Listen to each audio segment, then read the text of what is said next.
تو سب سے پہلے تو یہ یاد رکھیں کہ اسلام کے اندر جب عید آتی ہے تو اس کا کوئی مقصد ہے، اور ہم نے عید کو کس طرح منانا ہے یہ سارا کچھ ہمارا دین ہمیں بتاتا ہے۔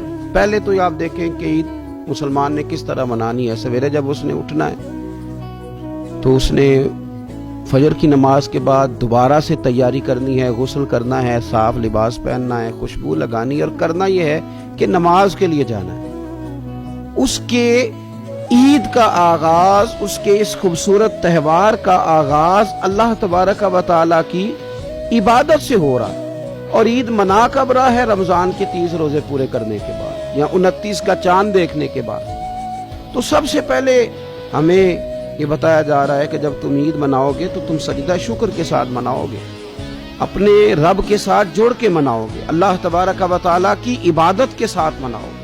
تو اس میں کوئی شور و غوغا نہیں، کوئی ریلیاں نہیں، کوئی جلوس نہیں، کوئی پٹاخے نہیں، کوئی گانا باجا نہیں، اللہ کی عبادت کے ساتھ بتایا جائے گا کہ تمہارا جو تہوار ہے وہ تہذیب کا، شائستگی کا، خوبصورتی کا، نظم و نسق کا ایک بہترین ذریعہ۔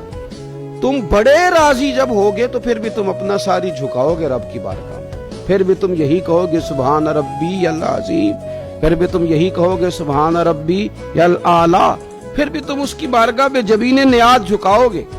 پہلی بات۔ دوسری بات، ہمیں پیغام میں عید یہ ہے کہ یہ جو تمہارے پاس عید کا دن آیا ہے یہ اجتماعیت کا دن ہے۔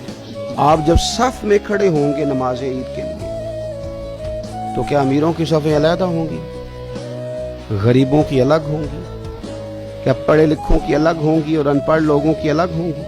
کیا قبیلوں کی الگ ہوں گی اور دوسرے قبیلے کی الگ ہوں گی؟ ایسا نہیں، ایک ہی صف میں کھڑے ہو گئے محمود و اجاز، نہ کوئی بندہ رہا نہ کوئی بندہ نواز، صاحب و محتاج و غنی ایک ہوئے، اور تیری سرکار میں پہنچے تو سبھی ایک ہوئے۔